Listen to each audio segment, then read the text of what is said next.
Others. তুমি Lamine ইয়ামালকে এত পছন্দ করো কেন? মি, কারণ তার খেলা দেখলে আমার বারবার নেইমারের কথাই মনে পড়ে। মনে হয় যেন মাঠে দ্বিতীয় এক নেইমার খেলছে। অনেক সময় বিশ্বাসই হয় না যে এটা লামিন ইয়ামাল। মনে হয় নেইমারই ববল পায়ে জাদু দেখাচ্ছে। তার ড্রিবলিং, স্কিল সবকিছুর মাঝেই আমি নেইমারের ছায়া খুঁজে পাই। আর সবচেয়ে ভালো লাগে এই ভেবে যে লামিন ইয়ামাল নিজেও বারবার বলে তার আইডল নেইমার। একজন নেইমার ভক্ত হিসেবে বিষয়টা সত্যিই হৃদয়ে ছুঁয়ে যায়। মাঝে মাঝে মনে হয় নেইমারের ক্যারিয়ারে যদি বিশ্বকাপ ট্রফি নাও আসে তবুও আফসোস করার কিছু নেই, কারণ তিনি এমন একজন ফুটবলার যাকে দেখে আজকের প্রজন্ম ফুটবল খেলতে শেখে। অসংখ্য তরুণ প্রথমেই নেইমারের ড্রিবলিং ও স্কিল অনুকরণ করার চেষ্টা করে।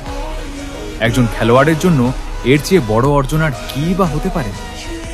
মন থেকে চাই আইডল যেটা করতে পারেনি সেই স্বপ্ন যেন শীর্ষ রাজকীয়ভাবেই পূরণ করুক।